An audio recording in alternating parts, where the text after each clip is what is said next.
Bonjour à tous, on est aujourd'hui à Nordosk. Comme vous pouvez le voir, le temps n'est pas génial. Donc là il y a une petite accalmie, on en profite pour faire la vidéo, mais il y a des rafales à 70 km/h.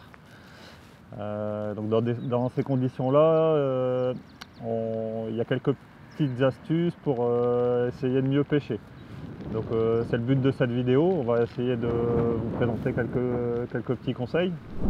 Pour pêcher dans des conditions où il y a beaucoup de vent, déjà premièrement, il vous faut une ligne adaptée, donc surtout le flotteur. Donc, il vous faut un flotteur plutôt trapu comme ceci, avec une antenne pas trop fine, parce que comme avec le vent, il y a des courants qui se créent.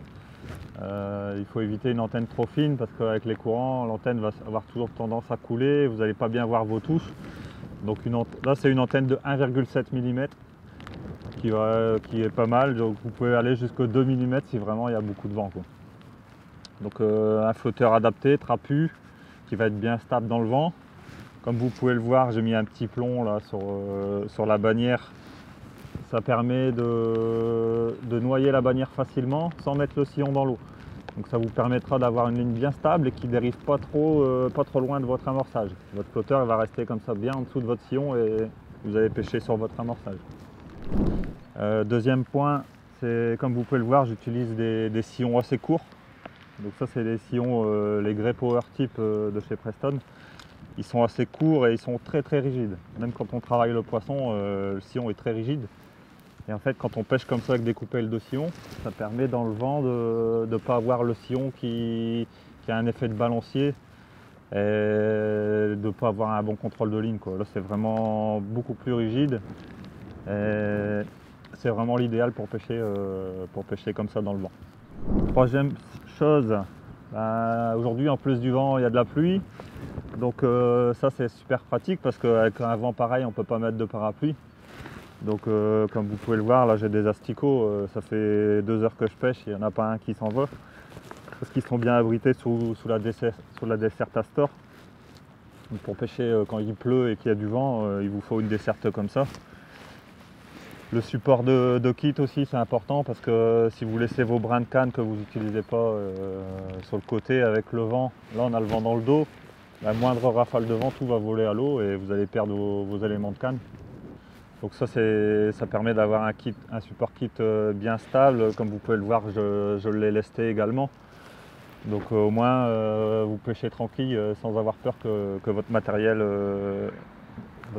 tombe à l'eau. Dernière petite chose, c'est la bannière.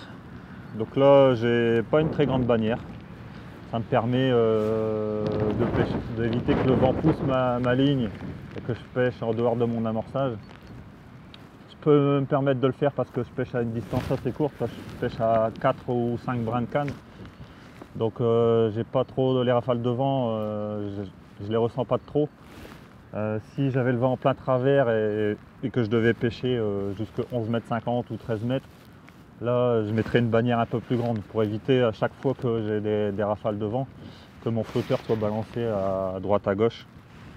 Donc bien calculer votre bannière quand vous la coupez, c'est un petit détail mais c'est vachement important, ça va jouer énormément sur votre résultat. Donc quand vous pêchez loin, une bannière un peu plus longue, quand vous pêchez près, vous pouvez vous permettre une bannière courte. Voilà. Et la dernière chose, comme vous pouvez le voir, j'ai orienté un peu ma station vers la droite. Donc on a le vent qui arrive 3/4 dans le dos dans ce sens-là. Ça nous permet de moins ressentir le vent. Ma pêche, je l'ai orientée également un petit peu vers la droite. Comme ça, j'ai le vent bien dans le dos et je suis moins embêté pour pêcher. De toute façon, là, aujourd'hui, j'ai des touches un peu partout si je pêche à droite, à gauche. Donc autant pêcher à l'endroit où on ressent moins les rafales de vent. Voilà ce que je pouvais vous dire pour la pêche dans ces conditions. C'est pas toujours facile, mais malgré tout, aujourd'hui on a fait une belle pêche, on reprend du poisson. Donc ça serait dommage de se priver de ça. Donc voilà pour les petits conseils pour pêcher dans ces conditions. Malgré tout, faut pas faire les kamikazes. Si vous avez des gros arbres à côté de vous, si vous avez vraiment des conditions vraiment trop dangereuses,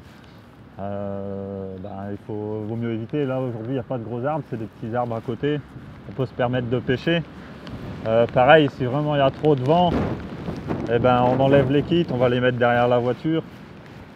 On va éviter que malgré tout, si vraiment il y a des rafales à 100 km/h, comme c'est en train de se produire, c'est malgré tout votre sécurité qui est en jeu, donc il ne faut pas trop jouer avec ça non plus. Je vous conseille de vous abonner à la chaîne YouTube, Instagram, Facebook de Preston Innovation. Vous pourrez retrouver des petites vidéos comme ça, des petites vidéos rapides, des petits conseils pour pêcher. Là aujourd'hui le thème c'est vidéo pour pêcher dans le vent. On essaiera de vous mettre régulièrement des conseils pour pêcher en carpodrome. A bientôt. Avec un meilleur temps bien sûr.